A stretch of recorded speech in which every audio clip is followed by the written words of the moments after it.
Le 8 juillet 1980, George Larson, 19 ans, décide de rejoindre ses amis pour une excursion à l'Action Park, situé à Vernon, dans le New Jersey, à quelques kilomètres de l'endroit où il a grandi à Hambourg. Ce n'est pas la première fois que George visite le célèbre Action Park, qui connaît un grand succès à l'époque. Il était connu pour être un endroit très dangereux, mais les amateurs de sensations fortes l'adoraient, car il représentait l'ultime montée d'adrénaline. Pour de nombreux habitants du New Jersey, le parc rappelle de joyeux souvenirs d'enfance. Mais pour beaucoup d'autres, c'est un cauchemar infernal. Ce jour-là, George Larson a décidé de faire le dangereux Alpine Slide. Malheureusement, il a eu plus qu'une simple poussée d'adrénaline et a fini par voler 25 pieds la tête la première dans un rocher. Une semaine plus tard, le 19 juillet, il a succombé à ses blessures. Action Park était un endroit follement dangereux. Il était même connu sous les noms de Class Action Park, Traction Park et Accident Park, pour les nombreuses brûlures, contusions, blessures graves et décès qu'il produisait. En 1978, le parc Action a été ouvert à Vernon, dans le New Jersey. C'était l'un des premiers parcs aquatiques modernes des États-Unis. Dès sa création, il a été conçu pour être dangereux, car la philosophie du fondateur et PDG Gene Mulvihill était que les visiteurs des parcs d'attractions devraient avoir le contrôle de leur expérience. Il l'a littéralement conçu de manière à ce que les clients gèrent les manèges, y compris la vitesse et la hauteur à laquelle ils montent. Cette vision s'est avérée téméraire et dangereuse. Tout ce qui se trouvait dans le parc présentait des défauts inhérents et était tout simplement dangereux, sans compter que les matériaux utilisés étaient de mauvaise qualité. Le toboggan alpin extrême qui a tué George Larson était essentiellement une piste géante destinée à arracher la peau des gens. Pourtant, le parc le présentait comme une attraction aquatique amusante pour les enfants. Ce minable toboggan aquatique comportait une piste de 2700 pieds de long, remplie de ciment et de fibres de verre, que les clients naïfs descendaient dans un chariot à roues.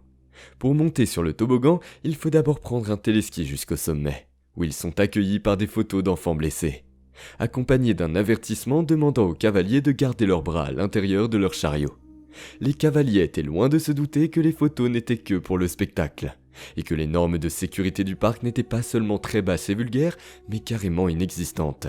Néanmoins, les gens l'appréciaient toujours, parce qu'ils avaient le contrôle de la vitesse du chariot pendant la longue descente erratique. Les gens aimaient ça, même s'ils savaient que la plupart du temps, la plupart des charrettes étaient cassées, et que les freins ne fonctionnaient pas. Certains chariots n'avaient même pas de pause et pour une raison ou une autre, les clients, dont George Larson, ont quand même saisi l'occasion de vivre l'expérience irrésistible du frisson.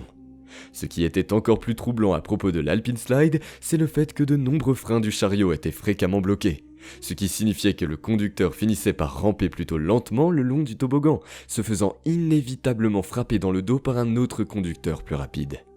Le toboggan alpin était tout simplement dangereux. Il a tué George Larson. Selon les archives, il a également blessé gravement au moins 26 personnes, certaines de ces blessures étant à la tête, tandis que d'autres étaient des fractures. Au total, 6 personnes ont été tuées par Alpine Park.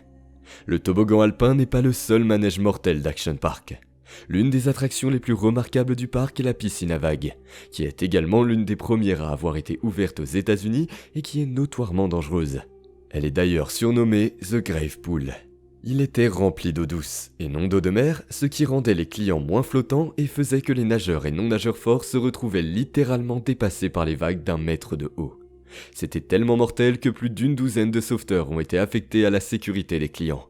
Ils ont sauvé en moyenne 30 personnes par jour, et encore plus les week-ends de grande affluence.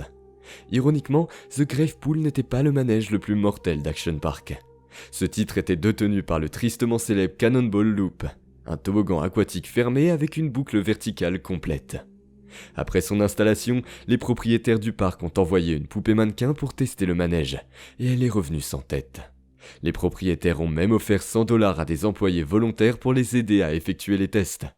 La plupart des employés naïfs qui ont probablement été contraints de participer à l'expérience sont revenus de la boucle de la mort avec le nez en sang et des contusions.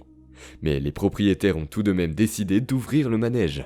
Cependant, il a été fermé 1 mois plus tard, car il était trop dangereux et effrayant. George Larson n'était pas différent de la masse. Le frisson des manèges dangereux le faisait revenir, été après été. C'est aussi la mentalité « tout est permis » du parc, choisissez votre propre aventure, qui a contribué au grand nombre de visiteurs malgré la mauvaise réputation et les problèmes de sécurité évidents. Le parc était tellement hors de contrôle que les médecins qui ont soigné les nombreuses blessures subies dans le parc ont noté que la plupart des patients étaient en état d'ébriété, quel que soit leur âge. Même les employés étaient autorisés à boire pendant leur service. La plupart des accidents qui se sont produits à Action Park étaient assez horribles. Les décès étaient tout simplement épouvantables. Mais le plus hideux et le plus bouleversant de ces incidents a été la mort de George Larson. Les freins de son toboggan n'ont pas fonctionné du tout, et ont fait prendre à son toboggan une vitesse extrême, ce qui a évidemment fait sortir sa luge de la piste. Il est tombé dans un talus et s'est cogné la tête contre un rocher. Une blessure qui l'a plongé dans le coma pendant 1 semaine et l'a tué 1 semaine plus tard. Sa vie a été écourtée à la suite de ce qui ne peut être décrit comme un piège mortel ayant la façade d'un parc aquatique à thème. La tragédie a durement touché sa famille, il était même censé être le témoin du mariage de son frère quelques jours après sa mort. Sa famille a fini par accepter un règlement de 100 000 € avec le parc, principalement parce qu'ils ne pouvaient tout simplement plus y vivre, car tout leur rappelait leur fils décédé, George. Selon les archives, le parc a fait l'objet de centaines de procès au cours de son existence. La mort de George a tellement ébranlé sa famille qu'ils ont rapidement déménagé en Floride, car ils ne supportaient plus d'être là.